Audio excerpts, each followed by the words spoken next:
Awalnya saya memang em, kerja, terus abis itu saya ada keinginan untuk mulai baking, jualan seperti itu, dan saya membuka Instagram Okuchi Kitchen sebagai platform. Awalnya Okuchi Kitchen itu hanya platform untuk saya sharing hasil em, eksperimen saya di dapur, ya, em, hasil eksperimen saya di dapur. Terus sekarang saya sudah berjualan juga di Okuchi Kitchen sebagai begitu, ya. Oke, baik.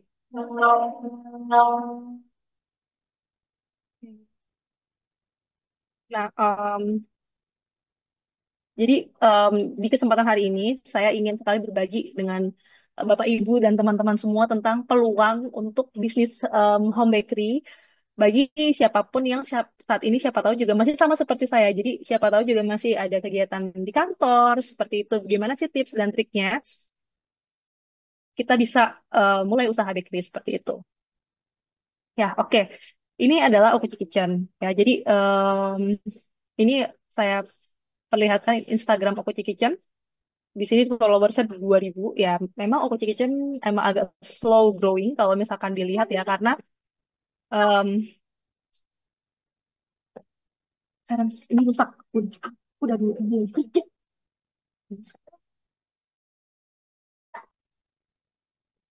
Slow growing karena memang Okuchi Kitchen ini sayangnya masih tidak bisa full di situ gitu. Jadi, tapi selalu saja kita ada project, ada yang bisa setiap hari kita jualan seperti itu. Tapi memang bisa dibilang kalau tadi saya bilang 2017 itu adalah titik awal saya jualan di Okuchi Kitchen.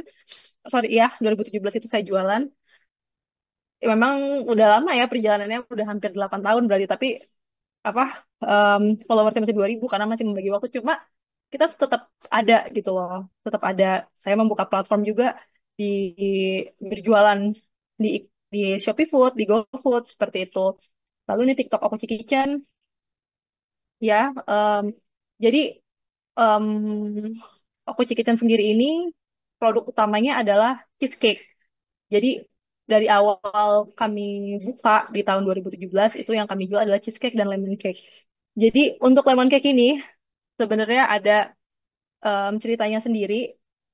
Jadi saya sempat tinggal dulu di Jerman sekitar tahun 2016. Nah, orang-orang di sana itu di Jerman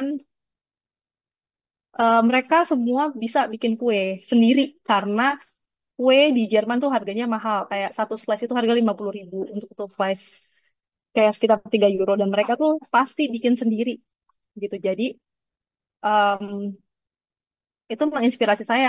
Ketika saya tinggal di sana, saya jadi bisa masak. Jadi dulu tuh awal-awal saya memang tidak ada ketertarikan untuk baking dan masak. Tapi setelah saya tinggal di sana, saya jadi terinfluence juga gitu untuk bisa masak.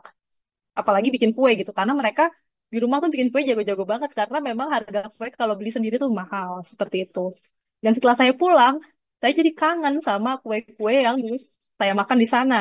Terutama lemon cake ini. Lemon cake ini dulu di Jerman sangat-sangat populer ya. Jadi ini sebenarnya pound cake. Jadi bahan dasarnya adalah butter, terus dia kasih kulit lemon di dalamnya dan itu tuh wow, enak banget. Terus New York cheesecake. Nah, dulu di Jerman sangat sering sekali makan cheesecake, tapi di sana itu ada bahan baku yang beda dengan di Indonesia. Jadi dulu di Jerman itu tidak ada cream cheese, dan mereka pakai bahan namanya quark. Oh, saya cari di sini quark itu seperti apa sampai akhirnya oh mungkin di sini memang namanya bukan quark ya, namanya cream cheese. Dan saya mulai tuh develop gimana sih caranya saya bisa makan lagi nih makanan-makanan yang dulu saya bisa makan di sana walaupun bahan-bahannya berbeda seperti itu. Nah, setelah saya bikin ini, saya sering sekali posting di Instagram. Akhirnya saya bikin lagi di Instagram aku Kitchen supaya nggak nyampah ya di IG pribadi.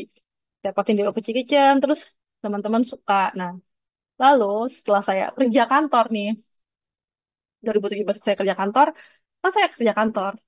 Saya em, lihat setiap season seasonal festive seperti Idul Fitri atau Natal itu di kantor saya menyiapkan hamper sampai akhirnya saya bilang ke em, pengadaan gimana kalau hampers ini saya aja yang bikin saya bikin seperti itu. Jadi em, aku nambah lagi nih dari New York cheesecake, lemon cake, terus saya bikin kue kering seperti bikin kue kering, bikin sagu keju, bikin nastar. Tapi sebenarnya yang mudah-mudah aja putri salju untuk hampers di kantor seperti jadi sekarang tambah nih awalnya cuma kliennya tuh cuma kantor doang, tapi dengan kekuatan sosial media saya posting lagi nih untuk di sosial media di platform Instagram waktu itu.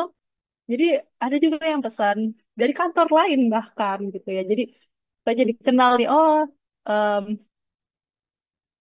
dengan Mbak ini, Mbak itu yang pengadaan juga untuk hamper di kantornya.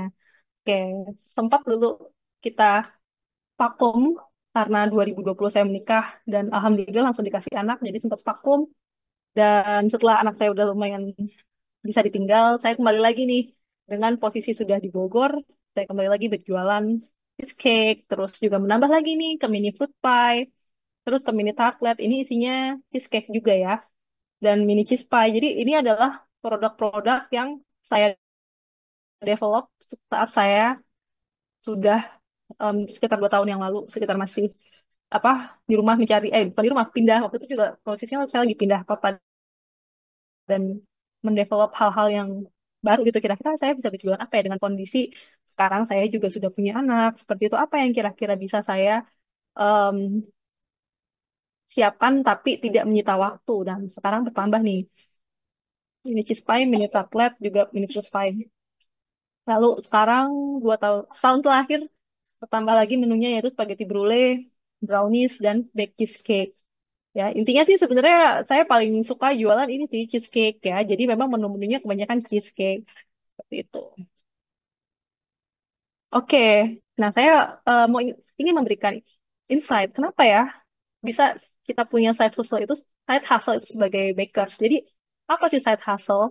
Jadi side hustle itu seperti pekerjaan sampingan ya. Jadi hal yang kita lakukan di luar pekerjaan inti kita.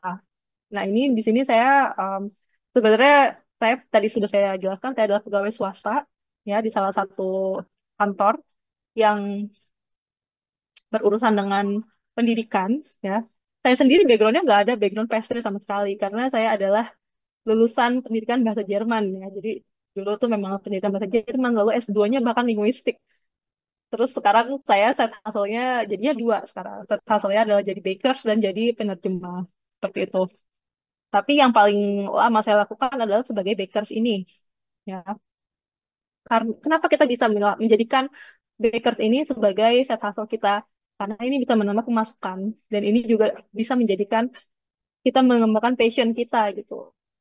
Jadi seiring berjalannya waktu juga, saya tuh menemukan bahwa em, passion saya adalah menjadi ini di dapur. Passion saya di dapur, bekerja di dapur, masak seperti itu. Jadi dengan menjadi apa home baker ini menjadi um, peluang saya juga untuk memaksimalkan passion saya itu. Dan kenapa kita juga bisa jadi side hustle sebagai baker? Ya karena ada pasarnya. Pasarnya adalah teman-teman kantor kita bisa juga. Jadi teman-teman kantor saya nih itu adalah pelanggan saya juga, salah satu pelanggan saya. Terus mereka juga adalah orang yang selalu bisa menjadi kelinci percobaan. Jadi setiap saya R&D saya pasti bawa hasilnya bagus nggak bagus mereka pasti terima seperti itu. Jadi karena ada pasarnya, jadi kita bisa ya sebagai baker gitu kalau kita di kantor. Tapi tentu juga dengan em, apa plus minus yang lain, nah, nanti saya akan share juga. Nah, terus karena kenapa juga kita bisa jadi baker walaupun kita pegawai, karena memang bisnis itu lumayan fleksibel ya. Jadi baker itu lumayan fleksibel karena em, kita bisa siapin ini dengan manajemen yang baik. Jadi kita bisa em, kerja di kantor, juga bisa kerja di rumah. Seperti itu. Oke. Nah, gimana caranya supaya kita bisa memulai side hustle sebagai baker itu? Pertama, kita itu harus punya manajemen waktu dan produktivitas. Jadi, kalau saran dari saya adalah kita pilih menu itu yang bisa disiapkan dari awal. Jadi, menu-menu yang bisa di frozen.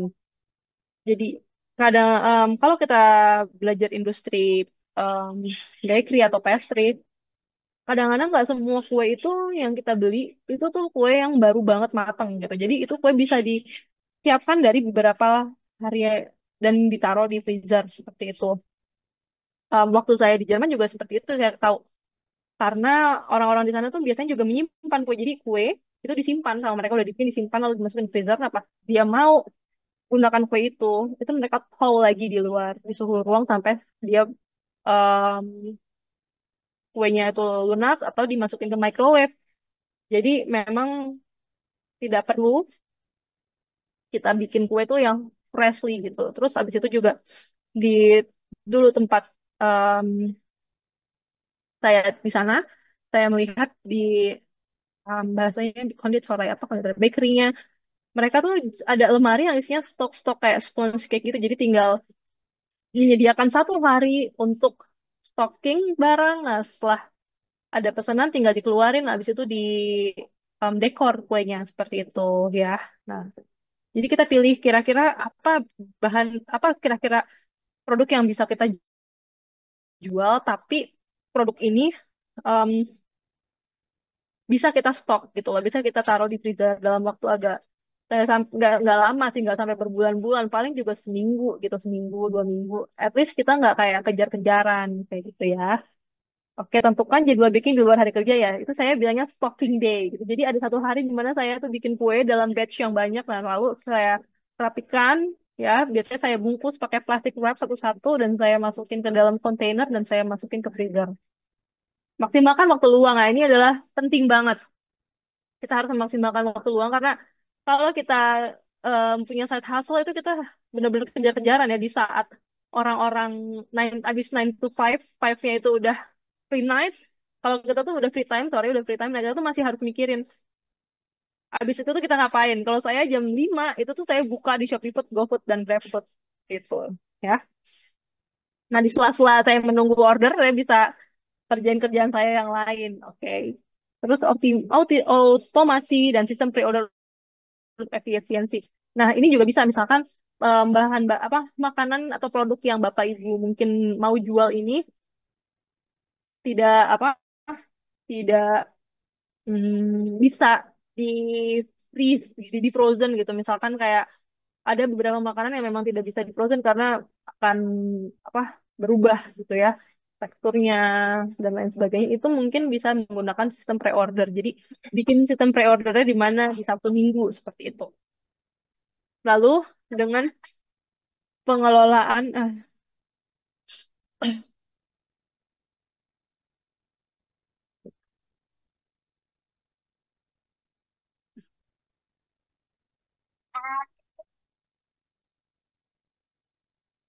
oke sorry tadi ada iklan sedikit ya. Pengelolaan modal dan biaya produksi. Oke, jadi kita mulai dari skala yang kecil, kita gunakan peralatan yang sudah ada di rumah gitu ya. Jadi saya juga dulu berangkatnya dari oven mama saya seperti itu. Jadi oven yang kita punya di rumah, oven mama, oven saya gitu. Dulu juga saya sebelum banyak seperti ini saya pakainya oven juga oven tangkring ya. Seperti saya masih meraba-raba gitu apa yang butuhkan. Tapi karena keuntungannya kalau kita itu juga baker itu bukan kerjaan utama, kerjaan sampingan. Jadi itu kan hobi ya. Biasanya itu orang kalau punya hobi mereka juga ada keikhlasan di hatinya untuk spend uang lebih banyak untuk hobinya gitu. Jadi kayak saya menyisihkan gaji saya untuk akhirnya saya upgrade oven, lalu juga upgrade ke mixer seperti itu ya. Jadi tapi kita semuanya diawali dengan yang sederhana saja yang kita punya gitu ya. Lalu kita hitung HPP dengan semua instrumen seperti biaya bahan, tenaga dan waktu. Jadi em, kalau misalkan sekarang kita sebagai juga baker dan juga sebagai pekerja kantoran, jadi jangan hanya hitung sesuatu ya produk kita dengan HPP aja gitu. Jadi kayak harga bahan bakunya aja enggak. Kita harus masukin instrumen tambahan tenaga dan waktu karena itu benar-benar hal yang valuable buat kita yang sangat-sangat kita udah keluarin tenaga kita, waktu kita itu tuh mahal. Jadi kita juga harus input di situ berapa kita mau terima uang yang udah kita keluarkan dari waktu dan tenaga yang kita keluarkan. Tuh. Untuk pemasaran dan branding, ya em, kita harus bisa manage untuk pemasaran dan branding juga ya dengan memanfaatkan sosial media. terus membangun branding dengan cerita unik, storytelling contohnya, lalu dengan mengatur budget iklan. Jadi kita bisa pakai platform TikTok, Instagram kita belajar untuk gimana caranya kita mengiklan secara optimal gitu. Jadi kita bisa menjangkau orang lebih luas dan jadi bisa mendapat order juga dari mereka. Lalu supaya nggak bingung, kita bisa mengelola sosmed dengan planner. Terus kamu ngerti nggak sih, Mami itu lagi kerja? What? Nih. Dan inovasi pengembangan produk. Kita jadi tetap harus mengembangkan produk seperti mencari produk-produk yang viral seperti itu, ya. Oke. Tantangan dan solusi. Oke. Em, Namanya juga kita sebagai baker dan juga sebagai pegawai gitu ya. Ibarat tangan dua ini tuh nggak cukup. Belum lagi peran-peran kita di luar itu sebagai misalkan peran sebagai ibu, sebagai istri, atau juga sebagai suami, ya, sebagai ayah. Jadi kita tuh benar-benar harus punya manajemen waktu yang baik karena memang kita adanya apa keterbatasan waktu. Kayaknya tuh kurang ya 24 jam. Jadi kita harus punya good time management dan juga tadi pilih menu yang bisa di stok, ya. Nah, terkait persaingan bisnis, kita juga harus ini ya punya produk yang bisa bersaing. Jadi tadi saya seperti sudah bilang bahwa kita harus bisa, misalkan lagi booming apa nih, kita harus ikutin trennya. Tapi kita juga harus punya produk sendiri yang ciri khas produk kita gitu. Misalkan saya jualan cheesecake. Untungnya nih cheesecake tuh lagi naik ya di tahun 2024, 2005, 2015, 2025 kemarin. Jadi em, saya cuma ngikutin nih kira-kira cheesecake diapain sih. Kalau kemarin yang lagi booming itu dikasih pistachio semua, tapi saya masih agak belum ada waktu untuk R&D pistachio gitu misalkan. Nah, bisa juga kalau Bapak Ibu mau coba gitu ya, cobalah em, kreasikan menu kalian dengan menu yang sekarang lagi viral. Misalkan brownies dengan pistachio, boleh dicoba. Coklat Dubai gitu, misalkan bikin itu boleh dicoba karena itu bisa menambah em, juga sales gitu. Kalau kita mengikuti produk-produk viral, tapi kita juga harus punya ciri khas produk kita sendiri.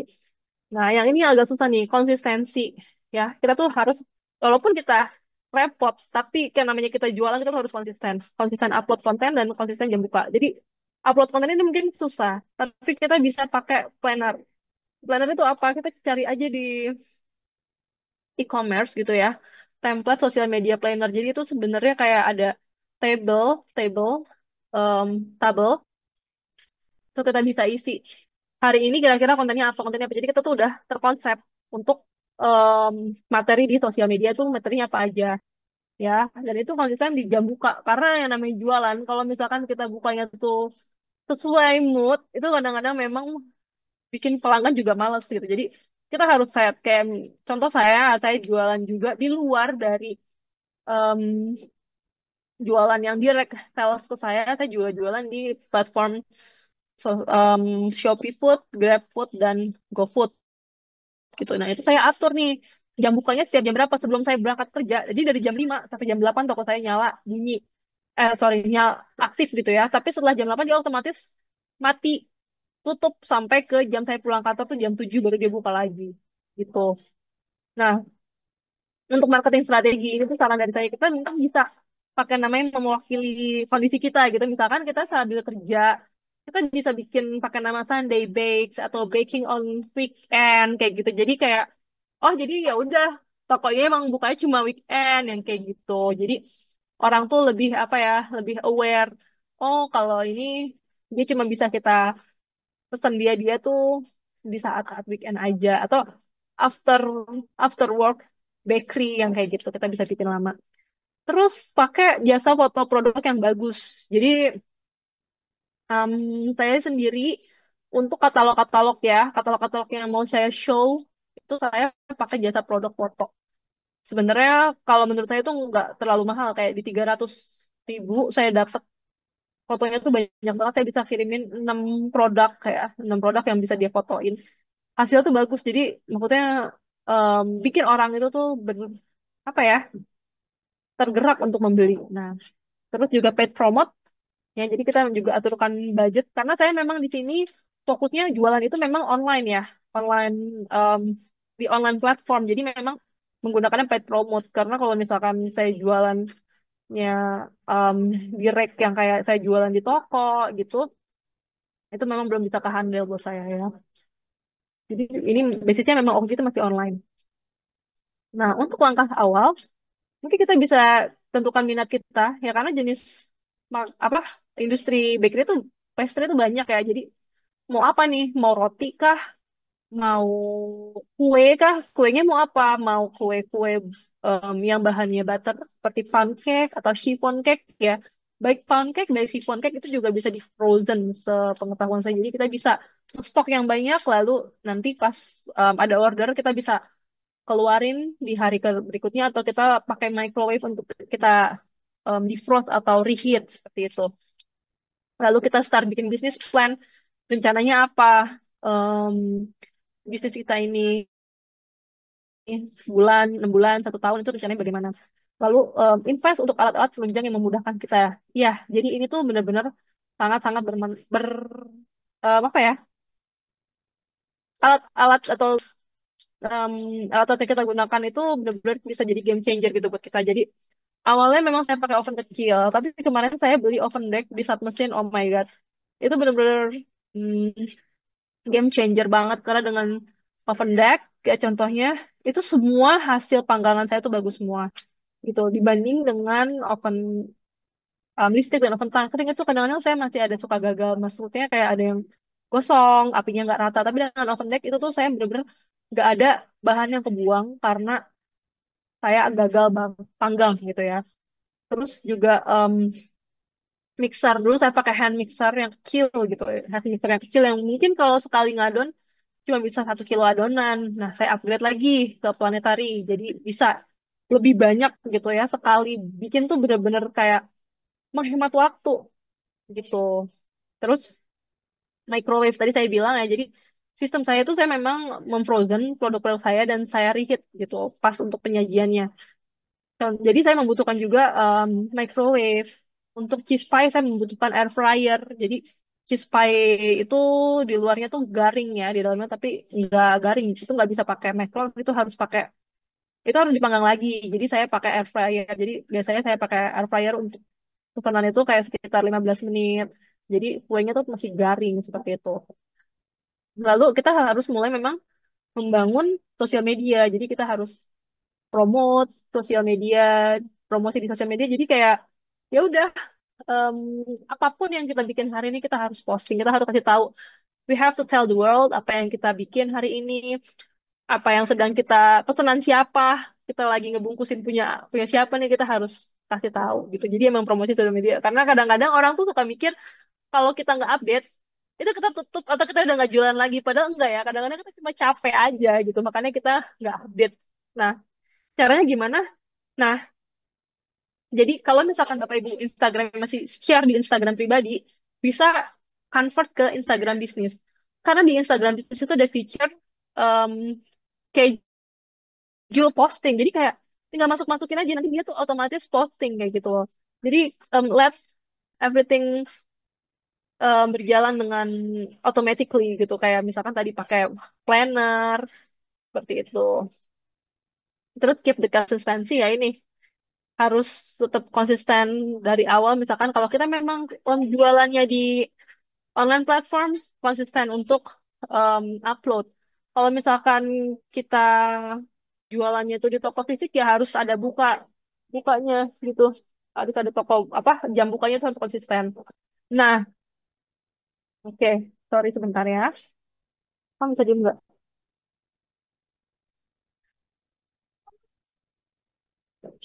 Nah, untuk ini marketing dan sales strategi, pertama kita harus membangun branding ya. Kita harus membangun apa em, brand yang kuat ya untuk meningkatkan value. Karena memang sih em, jujur karena saya memang tokonya itu memang online ya, tidak ada toko fisiknya. Jadi yang harus saya manfaatkan adalah branding gitu loh. Jadi saya memulai di sosial media, posting, terus ya memang yang membeli itu selain tadi saya memang cerita kalau yang membeli itu adalah teman kerja, tapi kan kita masa harus berharap dan bergantung kepada teman kerja kita terus kan enggak ya. Jadi kita tuh harus memperluas juga pasarnya dan pasar-pasar saya itu juga bukan orang-orang terdekat saya kayak tetangga saya atau family saya, bukan. Jadi pasar saya itu adalah orang yang melihat postingan saya di Instagram, di TikTok, seperti itu dengan branding yang saya buat, mengikuti tren em, postingan. Pokoknya kita posting tuh minimal 1 hari kita harus posting. Terus juga em, kita membuka juga peluang di GoFood, GrabFood, dan Shopee Food seperti itu. Tapi kalau jualan di sini tuh kita memang harus perhitungkan lagi karena ada potongan untuk biaya dari apa aplikasi. Nah, ini untuk online presence ya. Tadi saya seperti bilang kita harus bikin website, mungkin website. Tapi kalau di sini saya belum ke website sih, masih di Facebook yang em, connect ke Instagram. Jadi kali saya beriklan itu tuh ada di Facebook juga, di Instagram juga. Jadi kemana-mana gitu ya. Dan TikTok juga sekarang udah oke banget kalau kita bisa FYP itu pasti ada yang nanya-nanya ke kita seperti itu. Terus bikin loyalty program dan promotions. Nah, ini juga saya sering banget bikin promotions misalkan sekarang yang lagi dekat adalah Ramadan ya. Tentu saya mempergunakan momen Ramadan itu dengan baik dengan membuat apa um, it hampers. Jadi saya buat package gitu ya hampers Lebaran, tapi saya bikin harganya itu ada harga early bird. Jadi orang-orang bisa pesan itu dari bulan Februari sampai terakhir nanti bulan Maret ya. Harganya early bird namanya. Itu diskon kayak sampai 20% gitu loh. Dan saya juga harus loyal kepada customer saya yang juga selalu beli dalam em, ini ya apa orderannya tuh aduh istilahnya apa ya? Yang banyak gitu ya. Dia belinya tuh banyak kayak 100 atau 50 biasanya tuh saya selalu kasih dia bonus satu gitu atau kasih tanda sayang kita gitu. Jadi dia tuh selalu ingat gitu sama kita gitu ya. Nah, oke. Conclusionnya ya recap of the key points. Jadi baker dan kerja kantor itu sangat memungkinkan ya asal dengan diimbangi diimbangi dengan em,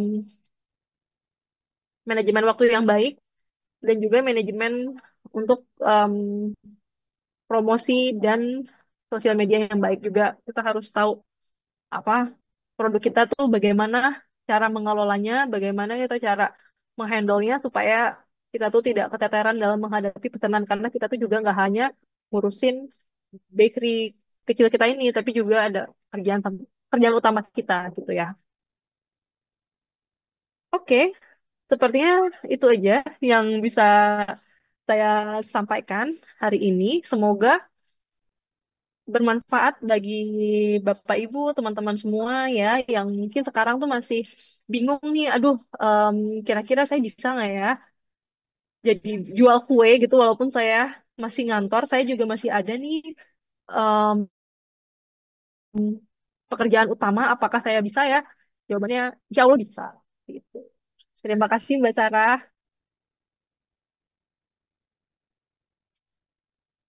Oke, terima kasih Kak Okti untuk pemaparan Mm-mm. materinya. Eh, ini sangat menginspirasi banget ya cerita dari Kak Okti dari yang awalnya cuma dari kepengen karena kepengen makan makanan yang dulu pernah dimakan pas masih tinggal di Jerman sampai akhirnya jadi usaha sampai sekarang gitu walaupun masih kerja kantoran. Ini pasti sahabat saat mesin semua kayaknya udah nggak sabar nih Kak buat nanya. Ini kita belum buka sesi tanya jawab aja udah ada yang nanya. Mungkin kita bisa langsung ke sesi tanya jawab mungkin ya Kak Okti. Oh iya, Ini boleh, udah boleh. iya, udah ada pertanyaan dari Kak Reza Hashim. Ada 3 pertanyaan nih, mungkin kita satu-satu dulu ya. Yang pertama, banyak karyawan yang takut mulai bisnis sampingan karena khawatir ada konflik kepentingan dari pekerjaan utama atau dianggap kurang profesional oleh atasan. Gimana nih strategi yang dapat dilakukan supaya bisnis tetap berjalan tanpa mengganggu etika profesionalisme kakak di kantor? Oke, ini aku langsung jawab aja ya. Ya, Oke, silakan Kak Okti. ini aku langsung jawab. Tadi memang key-nya itu kita adalah, jadi ini yang saya yang saya benar-benar bersyukur saya punya atasan itu yang juga mendukung mendukung saya um, untuk punya bisnis. Jadi atasan saya tahu kalau misalkan saya juga punya bisnis ini. Nah, tapi saya juga harus tetap mementingkan urusan kantor karena em, apalagi di jam kerja saya gitu ya. Jadi 9 to 5 saya tuh memang milik kantor gitu ya. Jadi saya memang milik kantor. Jadi saya harus optimal. Tapi setelah itu saya bukan pegawai lagi kan dari 9 to 5 saya udah jadi pegawai, saya di kantor saya kerja. Dan di luar itu baru saya bebas nih berekspresi gitu mau jualan atau mau apa atau mau mengembangkan mengembangkan minat kita yang lain karena saya pun kemarin pas saya ambil S2 saya pun masih dalam keadaan bekerja jadi ya ya udah kita yang pertama itu yang paling harus kita punya adalah manajemen waktu yang baik itu satu terus juga punya support system ya jadi em, saya tuh selalu bangun pagi misalkan jam 4 pagi jam 4 itu saya biasanya em, bikin materi untuk saya posting di sosial media ya. Jadi dari jam 4 pagi saya bikin postingan di sosial media sampai jam 5. Nah, udah jam 5 saya harus berkonsentrasi untuk keluarga, gitu ya, untuk keluarga ngurusin em, sarapan segala macam ini itu. Lalu saya ke kantor, berangkat ke kantor di jalan di kantor itu tuh saya ada waktu misalkan di kereta saya manfaatkan lagi buat em, apa nih kira-kira bahan yang habis gitu. Saya biasanya di kereta itu ngelis stok opnam buat yang saya bisa lakukan sorry bukan lakukan saya beli itu di e-commerce kayak Shopee atau Tokopedia saya udah datang ke kantor udah saya udah nggak ada nih sama kantor paling yang saya lakukan apa follow up em, chat-chat customer seperti itu ada yang kalau chat itu kan masuk terus ya saya nggak tutup em, apa chat dari jam 9 sampai jam 5 nggak itu tuh udah masuk masuk aja chatnya nah terus jadinya saya kalau misalkan follow up chat customer, terima order buat besok itu pasti di setelah jam 9 sampai jam 5 itu ya nggak masalah karena kan saya juga nggak kemana-mana saya ada gitu. Tapi memang um, prioritas saya tuh pekerjaan di kantor di waktu jam 9 sampai jam 5. Lalu tadi saya bilang saya juga bikin waktu untuk stok barang. Jadi saya tuh stok barang, stok produk. Jadi stok saya itu di weekend gitu. Jadi weekend hari Sabtu itu tuh saya biasanya baking buat ya 1 minggu ke depan yang kayak gitu. Karena tadi sih saya memang produknya itu bisa disimpan seperti itu dan bisa dipanaskan ketika disajikan gitu Kak.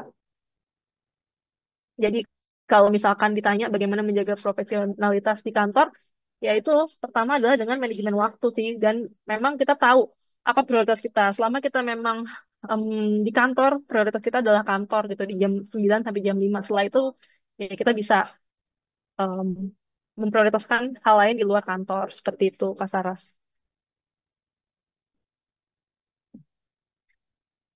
Ya, terima kasih Kak Okti jawabannya. Semoga menjawab pertanyaan pertama dari Kak Reza ya. Ini masih pertanyaan dari Kak Reza nih Kak Okti.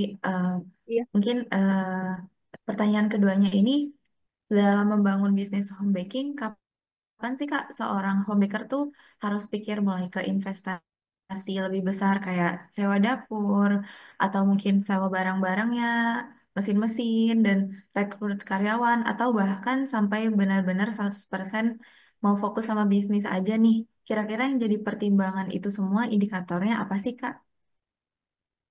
Oh my God. Oke, ini adalah pertanyaan yang menjadi kegelisahan saya, Kak. Tahu nggak?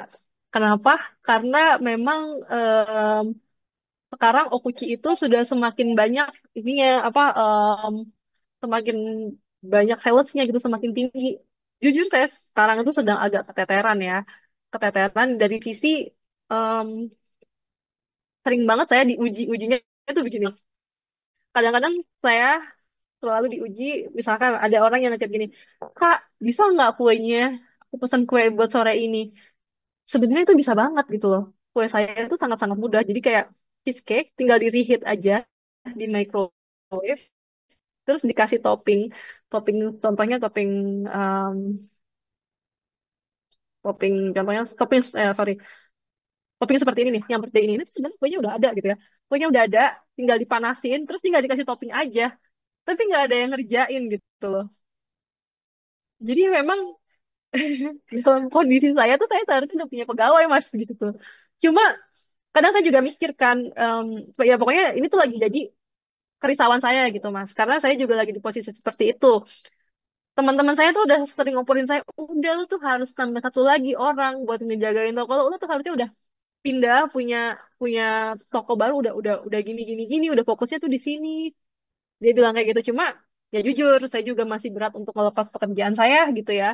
Dan saya masih mau menjadikan Okuchi Kitchen ini sebagai side hustle saya gitu, bukan yang utama.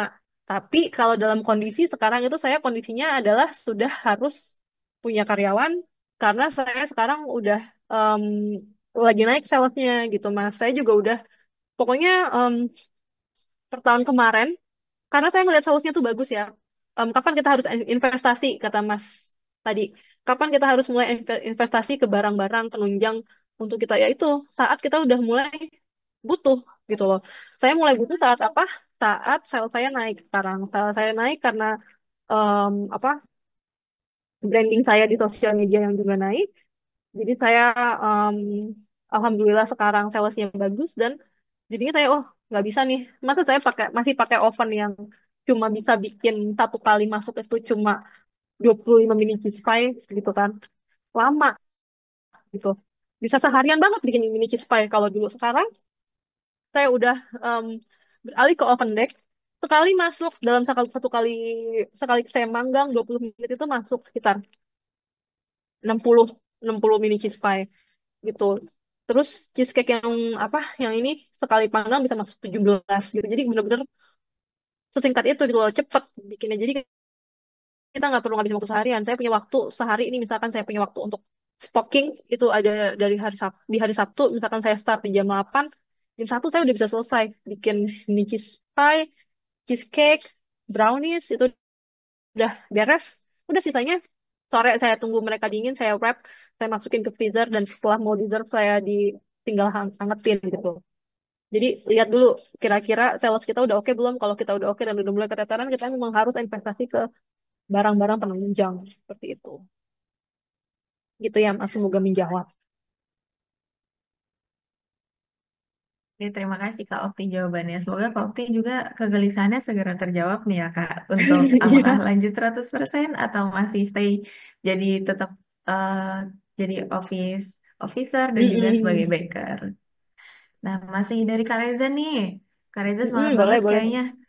Yang ketiga pertanyaannya, seberapa penting sih Kak storytelling dalam membangun brand home baking ini? Apakah pelanggan lebih tertarik sama kualitas produk kita aja, atau sama kisah perjuangan seorang home baker yang masih kerja kantoran juga jadi daya tarik yang lebih kuat? Oke. Em, Terima kasih ya, Kak. Ini Kak Reza mungkin juga sama kali ya kayak saya juga kerja kantor terus lagi bingung gimana gimana ya. Saya suka banget gitu baking. Gimana caranya bisa menyelaraskan ini gitu ya, Kak. Jadi saya pernah baca ada satu artikel gitu ya. Jadi orang itu kadang-kadang beli produknya bukan karena produknya, karena dia nyaman sama penjualnya gitu.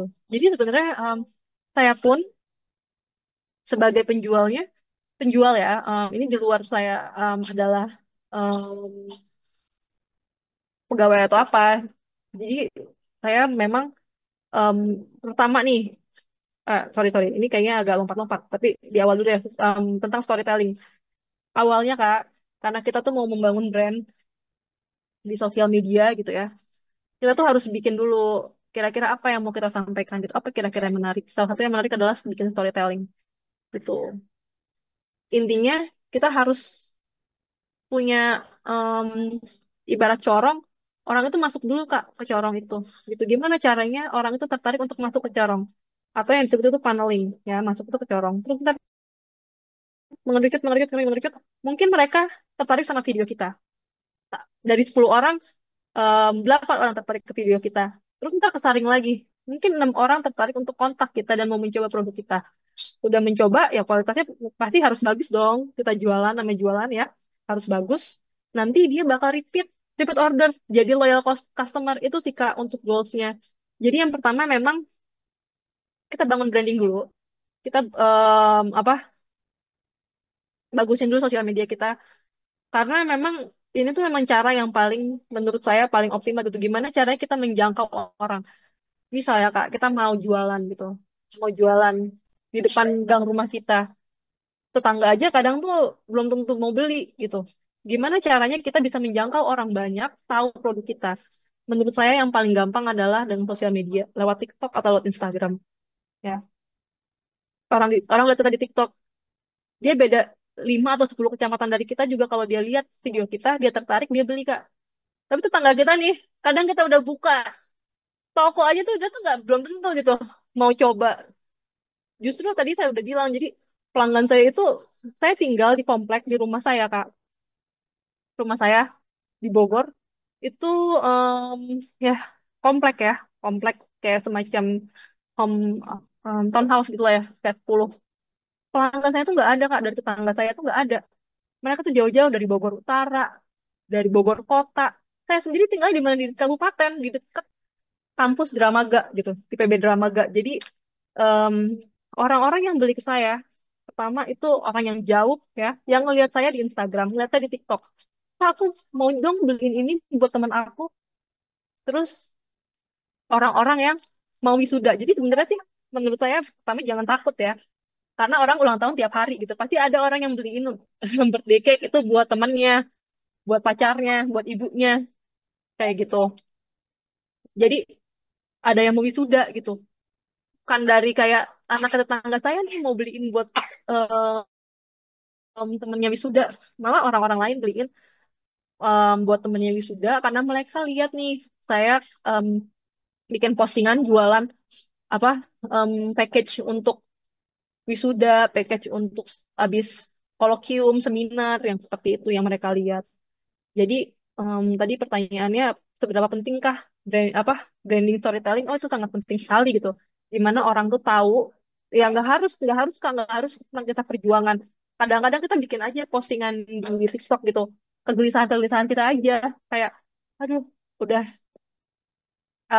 sekarang ini kan kayak kenapa sih em, ini aja suka bohong pakai lagunya Shotnya itu pakai lagu Kahitna gitu. Kenapa sih bilangnya jam pagi-pagi mau kuenya mau di pick up jam 6, ternyata baru di pick up jam 12. Kenapa sih hal-hal kecil aja harus bohong yang kayak gitu? Itu kan kegelisahan kita jadi bakers ya. Kayak, "Kak, besok kuenya saya ambil jam 6 ya." Oke, udah disiapin jam 6. "Kak, maaf, nanti diambil jam 12." Ya, kita kan udah investasi waktu ya, bangun pagi, nyiapin dari jam 4, jam 5. Seperti itu. Jadi nggak harus tentang storytelling, intinya kita tuh harus membangun sosial media kita untuk promosi gitu Kak. Baru kita dapat orang-orang yang masuk ke corong kita tadi untuk akhirnya ke sales gitu. Untuk akhirnya kita bisa dapat mereka beli, dan kalau kita produk kita enak dia pasti beli lagi. Kayak tadi dia beliin temennya untuk wisuda. Temennya ada berapa? Ada 5, ntar beli lagi buat temennya yang ini, yang itu kayak gitu. Semoga menjawab ya Kak pertanyaannya. Oke, terima kasih Kak Okti. Semoga menjawab semua pertanyaan dari Kak Reza ya. Selanjutnya kita ada pertanyaan dari Kak Nadia. Halo Kak, izin bertanya, apakah Kak Okti baking sendiri atau ada orang yang bantu untuk baking? Gimana cara bagi waktunya antara baking, mengerjakan HPP, dan membuat konten jika hanya ownernya sendiri nih yang mengoperasikan? Soalnya kadang saya suka baking sampai seharian, jadi kurang waktu untuk mikir bikin konten secara rutin atau branding usaha. Oke, thank you Pak Kak pertanyaannya, nice question. Jadi jujur banget ya, ini semua tuh saya sendiri yang bikin. Kenapa? Karena em, orang yang saya pernah nih kayak minta tolong sama siapa itu jelek gitu bikinnya. Kayak misalkan mereka tuh nggak bisa loh bikin susunan kue kayak gini atau kayak gini gitu. Jadi saya emang nggak bisa ngelepas ke orang lain, belum bisa ngelepas orang lain. Jadi untuk kue memang saya bikin sendiri gitu ya. Saya bikin sendiri. Nah, itu sih Kak, tadi aku bilang di manajemen waktu gitu. Memang seharian. Tapi kita harus sempatin Kak. Jadi kayak sebatas video kita lagi ngaduk-ngaduk aja Kak. Ngaduk-ngaduk. Ngaduk-ngaduk adonan. Kemarin tuh saya bikin konten agak viral. Jadi saya cuma bikin ngaduk-ngaduk ini ya. Karena ini saya lagi curhat jadinya di postingan itu saya curhat kayak gini. Tetap baking walaupun suasana hati lagi ada emot emot marah segala macam. Ternyata itu relate gitu loh. Orang-orang ternyata oh iya ya mereka tetap bikin kue walaupun kayak gitu, walaupun hasilnya juga kadang-kadang jadi nggak enak kalau bikin kue dalam keadaan kayak gitu gitu. Jadi cuma video kita ngaduk, cuma video kita masukin ke oven gitu Kak. Cuma video kayak kita lagi decorating, jadi tetap harus memang disempetin gitu ya. Pas kuenya jadi kita bikin video ya cuma cuma 5 detik aja, step gitu loh. Itu buat jadi footage untuk di sosial media kita yang kayak gitu. Terus em, tadi pertanyaannya, nah kalau misalkan saya di kasus saya yang bikin memang saya semua ini kue, karena memang saya tidak bisa melepas ke orang lain. Saya nggak mau kualitasnya turun. Cuma saya punya helper yang ngebantuin saya ngeberesin. Itu yang penting buat saya. Jadi em, dia tugasnya cuci piring, ngeberesin. Jadi saya udah selesai langsung pergi gitu loh. Beresin ya, tinggal kayak gitu. Jadi ada yang ngeberesin di situ. Cuma kalau misalnya untuk hitung HPP segala macam itu kita bisa lakuin mungkin di malam hari setelah itu selesai. Gitu ya. Memang tadi sih kuncinya adalah di manajemen waktu. HPP itu penting banget ya Kak. Jangan sampai kita rugi nih. Kita udah keluar tenaga, keluar waktu, kita harus hitung sedetail mungkin, sebenar mungkin ya. Jadi sempetin 1 hari gitu. Atau misalkan kayak 2 jam kita duduk di malam hari di waktu kita udah selesai baking atau di subuh ya di dini hari untuk kita ngerjain HPP. Terus juga tadi untuk sosial media ya itu kita harus punya footage aja dengan yang mudah video ngaduk, video nuang adonan, video masukin ke oven, video udah mateng yang kayak gitu. Postingnya nggak harus sekarang Kak, postingnya nanti aja pas kita udah rebahan. Karena itu ada juga kemarin saya lihat postingan orang. Jadi kalau kalau bakers, kalau postingan bakers kayak gini berarti dia lagi rebahan, gak lagi di dapur. Bener banget. Kalau di dapur dia nggak mungkin posting. Mereka pasti cuma ngambil-ngambil footage. Tapi kalau udah rebahan, kita pasti bisa posting kayak gitu. Gitu kan Nadia ya. Semoga menjawab pertanyaan kakak.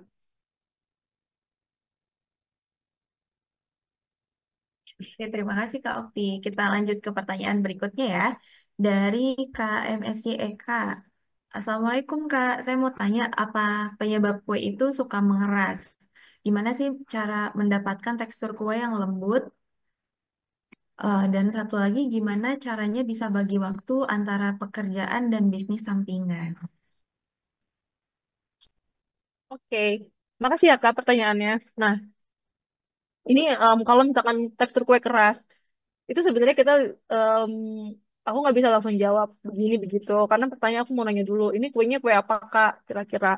Terus mengerasnya itu dalam keadaan apa? Apakah setelah di oven dia keras? Apakah setelah dibekuin dia jadi mengeras? Kayak gitu. Boleh nggak kak diinfo dulu? Kira-kira kuenya kue apa yang kakak maksud?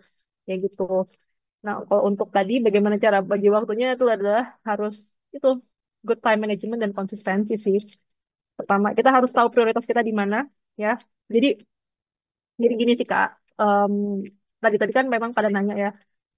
Tapi menurut aku adalah kenapa aku tetap perjuangin Okuci ini. Jadi aku tuh mau bikin legacy gitu ya. Jadi aku nggak mau kerja kantor terus sampai mati gitu, sampai sampai umur berapa. Aku tuh ada goals tertentu kayak misalkan aku mau nih nanti pas anak aku SD, aku tuh udah nggak harus kerja 9 to 5 lagi, yang harus ke kantor. Aku tuh belum bisa antar jemput dia. Jadi aku tuh lagi apalagi merintis gitu. Jadi aku lagi membangun pondasi-pondasi. Jadi ibarat ini tuh batu-batu yang lagi aku susun untuk bikin em, apa rencana nanti gitu loh. Jadi walaupun sesusah itu, walaupun seribet itu, jadi aku harus tetap em, kasih gitu, kasih waktu, kasih tenaga aku, kasih em, optimal dari aku untuk aku Kitchen ini karena ini tuh nanti mau aku jadiin bisnis aku setelah aku udah nggak mau kerja kantor gitu. Jadi ibarat kata kalau nanti aku udah nggak kerja kantor ya udah aku bisa fokus ke sini, udah ada customer-nya, udah ada alat-alatnya gitu. Jadi aku lagi invest untuk em, ke situ gitu. Jadi sekarang aku harus punya memang berat gitu ya punya good time management terus juga berat harus bangun lebih pagi karena ngurus kantor juga, ngurus okuci juga ya gitu. Tapi ini yang mau aku perjuangin karena nanti ini bakal jadi legacy aku pas nanti aku nggak kerja kantor gitu. Kue bolu Kak pas dikukus. Oke, kuenya kue bolu ya. Jadi kue di bolu, kue bolu yang dikukus jadi keras. Kak, jujur ya, kalau aku tuh jualannya karena nggak terlalu bolu yang dikukus, karena kadang-kadang kalau aku dikukus tuh suka masih gagal. Jadi ini tuh aku jualannya yang memang aku tuh capable aja gitu Kak. Kalau untuk bolu kukus aku kayaknya nggak bisa kasih banyak input karena memang aku nggak di situ gitu. Maaf ya Kak. Hmm, Oke, semoga menjawab ya Kak.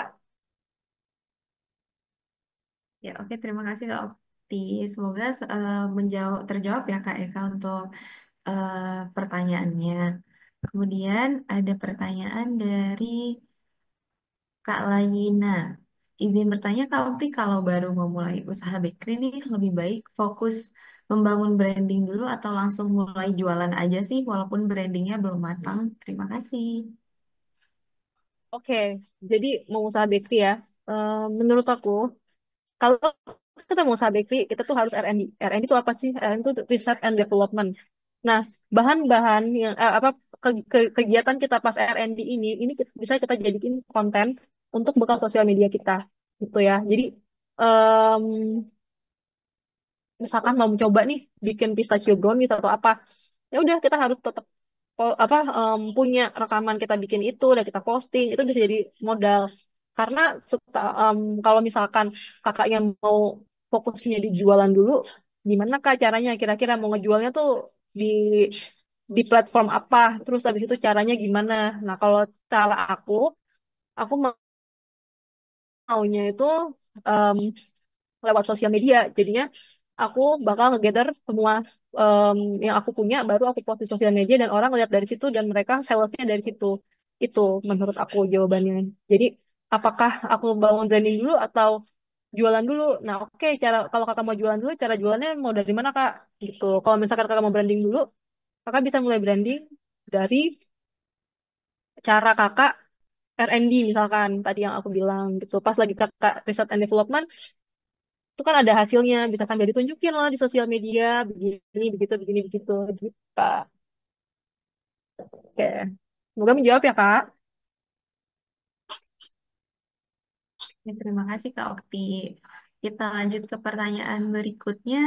Ada pertanyaan dari Kak Fajar.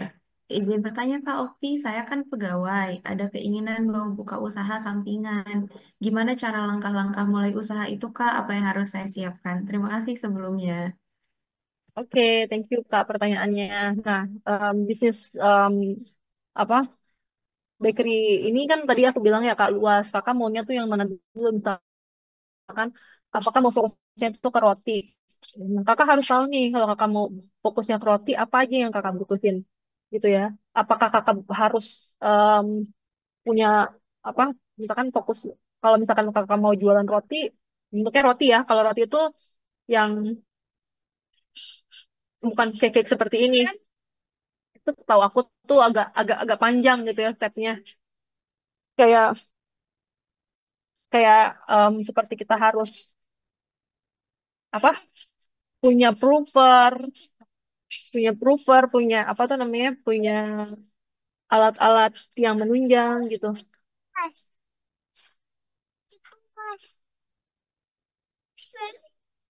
saya bisa nanti dulu kami lagi kerja nanti nanti dulu nanti dulu diam dulu kami lagi kerja dulu oke.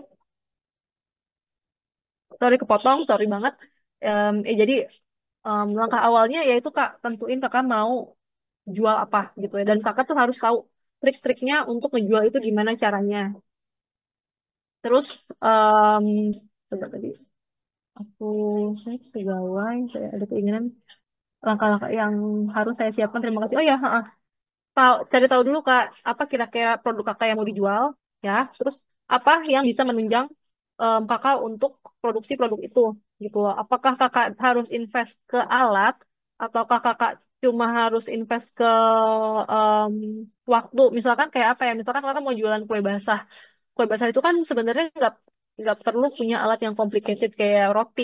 Roti itu kan harus punya alat trooper, harus punya oven. Kan kue basah yang nggak harus tapi kakak harus punya manajemen waktu yang baik dan juga punya support system yang baik karena kue basah itu harus bikin satu-satu. Kayak gitu. Jadi tentuin dulu kira-kira apa yang mau kakak jual. Dan nanti kakak cari kira-kira apa yang harus diimprove dari em, menjual kue produk itu. Gitu. Ya, baik. Em, ada Ada lagi Kak pertanyaannya? Semoga menjawab ya.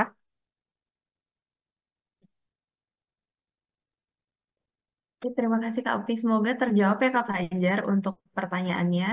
Dan pertanyaan terakhir nih Kak dari Kak Ahdiat. Assalamualaikum Kak, mau tanya untuk Halo. mempertahankan produk yang fast moving, baik kualitas, rasa, dan lain-lainnya, itu bagaimana? Kemudian yang kedua, Kakak selalu ready stock atau buat dari orderan? Dan yang ketiga ada untuk buat produk baru, bagaimananya, cara promosinya bagaimana, dan respon dari konsumennya seperti apa? Kayak gitu mungkin ya Kak. Oke, terima kasih Kak pertanyaannya. Oke, untuk mempertahankan kualitas produk yang fast moving, baik kualitas data dan lain-lain, ya untuk produk-produk yang fast moving Kak, kita harus kayak punya standar gitu ya. Jadi em, standar di ukuran itu tuh nggak boleh kayak salah atau asal-asalan gitu di luar hal-hal yang bisa bikin kayak misalkan emang kita lagi sakit atau misalkan kualitas produknya jelek gitu itu tuh kalau bisa diminimalisir gitu bukan kualitas produk ya bahannya misalkan nih kita dapat terigunya yang sorry dapat dapat menteganya nih yang apa ya kok yang udah em, kepisah dari minyaknya yang kayak gitu atau masukin salah sorry bukan salah jadi kayak whipped cream dimasukin freezer terus habis itu dia jadinya nggak bisa dipakai ya pokoknya kita harus mempertahankan standar gitu ya Kak untuk menjaga kualitas dari barang-barang yang fast moving seperti itu terus untuk em, Kakak selalu ready stock atau buat dari orderan oke jadi kalau jadi aku sistemnya itu ready stock ya Kak jadi kayak ready stocknya ini begini sorry ini semua kalau contoh ya, aku ambil contoh mini cheese pie. Mini cheese pie ini aku bikinnya itu half bake, Kak. Jadi ini rahasia ya yang aku share. Ini tuh half bake. Half bake itu artinya apa? Jadi itu aku panggang tuh setengah mateng pas di stocking day. Jadi aku ada waktu kan tadi aku bilang stocking day. Aku pangangnya tuh cuma setengah mateng gitu ya. Jadi nggak sampai dia mateng atasnya tuh kakak lihat bisa di sini ada kulitnya coklat. Enggak, aku bikin cuma sampai dia setengah mateng half half bake. Udah kering, aku masukin ke dalam container, aku masukin freezer, aku frozen once ada orderan aku tinggal keluarin itu dan aku panasin di air fryer sampai dia golden brown seperti ini. Begitu juga dengan spaghetti brulee Kak. Aku bikin satu hari bikin spagettinya spaghetti brulee ini agak nggak bisa satu hari itu biasanya aku 2 hari cicil. Jadi satu hari aku bikin bolognese sauce ya. Besokannya atau sorenya aku bikin spagettinya, maksudnya aku rebus spagettinya, aku kasih bolognese-nya, aku kasih brulee-nya, masukin freezer Kak. Once ada yang order langsung aku masukin ke oven gitu. Begitu juga dengan brownies. Brownies aku juga tidak tidak langsung dibikin gitu. Kecuali memang hari itu hari stocking day ya. Jadi brownies, even brownies itu aku frozen. Jadi aku bikin brownies satu hari, aku wrap semuanya, aku masukin freezer aku. Jadi kalau brownies em, dia harus di wrap gitu ya. Di wrap satu-satu pakai plastik wrap, disusun di kontainer. Kalau bisa nih, freezernya memang tidak dicampur-campur ya dengan ikan, ayam, makanan-makanan lain enggak. Jadi tuh memang em, apa freezer khusus kue dan kuenya ini nggak boleh langsung kena udara freezer gitu. Jadi harus dimasukin ke dalam kontainer lagi. Jadi browniesnya kita wrap pakai plastik wrap, kita susun di dalam kontainer ya. Let's say itu kayak kotak donat gitu lah kayak susun di situ. Di sebelahnya kan ada space yang kosong nih misalkan nggak bisa semuanya. Masukin lah misalkan cheesecake ini digulung-gulung juga pakai plastik wrap disimpan di situ tutup harus rapet jadi pas dikeluarin dia juga nggak bau kulkas kak dan aku masukin di bukan air fryer kalau brownies itu biar dia tidak keras aku biasanya pakai microwave dipakai fiturnya itu di frost atau reheat jadi pas keluar itu tetap chewy tetap enak dan nggak bau freezer karena apa karena aku simpannya tuh bener gitu jadi nggak bisa kak kalau misalkan em, aku nih udah keteteran kerja kantor juga masih harus mikirin order dari awal gitu ya day one aku harus dari awal nimbang-nimbang lagi tuh aku bisa stres jadi enggak terus contoh lagi ya untuk ini mini fruit pie ini salah satu apa tips dari aku pakai fruit pie-nya kulitnya itu yang emang udah ada gitu jadi aku beli ini kulit pie ini dan ini bisa di frozen juga. Jadi aku tinggal beli diplomat cream. Jadi gini Kak, em, satu mini fruit pie ini aku bisa jual 10.000 satu biji gitu ya. Satu biji ini aku jual 10.000. Kenapa? Karena aku branding ini adalah mini fruit pie premium. Aku bilang gitu.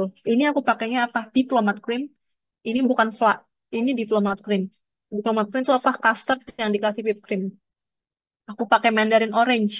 Aku pakai blueberry, aku pakai strawberry. Seperti itu. Jadi, em, dan ada yang beli gitu. Orang-orang ini tuh biasanya mini kayak aku untuk yang pasarnya adalah orang-orang yang mau buat suguhan. Seperti itu. Jadi jangan takut. Jadi ya itu juga sih kita harus emang ngebrand juga bahan apa perlu kita. Yang kayak ini aku bilangnya nih premium mini fruit pie. Seperti itu. Terus untuk buat produk baru, bagaimana baik promosi dan respon dari customer repeat order. Oke, biasanya Kak, kalau untuk produk baru Kak, em, aku aku punya customer-customer yang udah jadi loyal customer kalau aku. Jadi biasanya kalau untuk produk baru, ini tergantung nih produknya produk viral atau enggak. Kalau dia produk viral, kita nggak perlu banyak-banyak, nggak perlu pusing-pusing karena ada aja orang yang pengen nyobain gitu loh. Jadi kayak misalkan apa ya yang viral itu ya coklat Dubai dulu ya. Coklat Dubai, kalau misalkan kita jual coklat Dubai, pasti ada yang mau beli karena penasaran dan misalkan jauh gitu kalau misalkan harus beli di Pablo atau harus beli di mana gitu ya di Don Back Shop itu kan jauh. Yang di sekitar kita mungkin kalau kita lihat dan memang kenal dia pasti bakal coba kalau untuk produk viral. Cuma kalau aku biasanya aku bakal kasih tester ke royal customer aku. Pas dia lagi pesen, aku kasih dia tester sedikit. Yang kayak gitu itu caranya. Dan kalau misalkan dia cocok, dia pasti bakal repeat order. Dan ya tadi sih seperti itu. Semoga menjawab ya Kak pertanyaannya.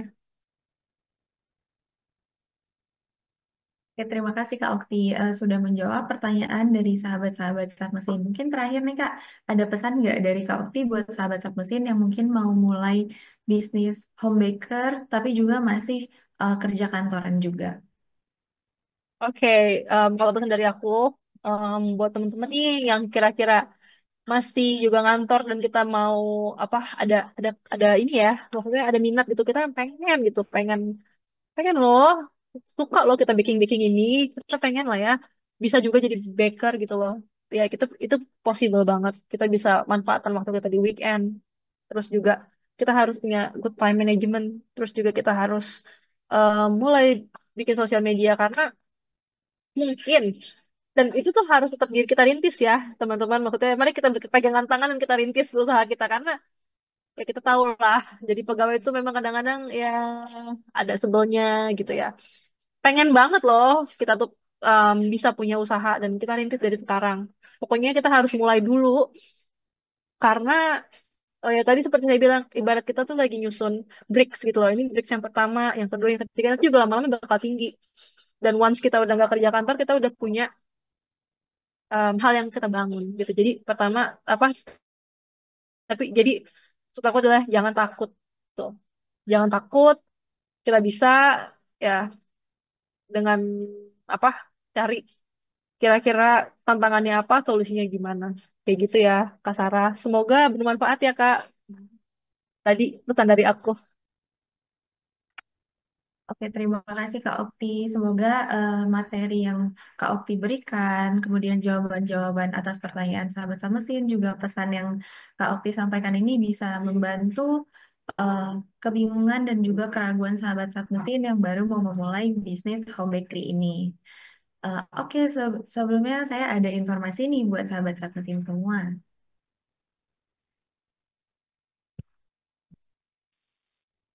Nah, buat sahabat-sahabat mesin semua yang mungkin mau memulai usaha bakery atau home bakery-nya nih kayak Kak Okti, saat mesin lagi ada promo awal tahun hanya sampai 28 Februari 2025 untuk beberapa mesin tertentu dan salah satunya ada oven deck yang tadi sempat di-mention nih sama Kak Okti.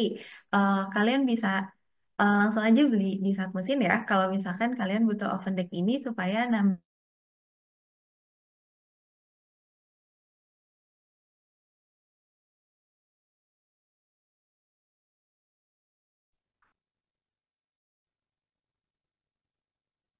Nah, selanjutnya ini ada link feedback dan juga link absen buat sahabat saat mesin yang mau dapat sertifikat boleh diisi ya untuk link feedbacknya. Dan kemudian jangan lupa juga untuk sahabat saat mesin yang mau dapat door prize yang tadi udah bertanya, boleh juga nih dibagikan keseruan webinar kita hari ini melalui Instagram Story saatmesin.showroom.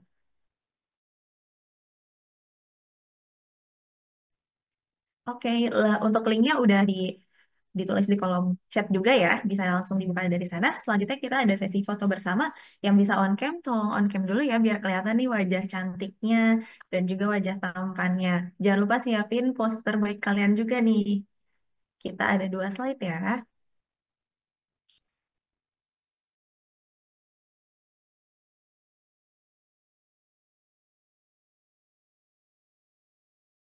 Oke, selanjutnya slide 2.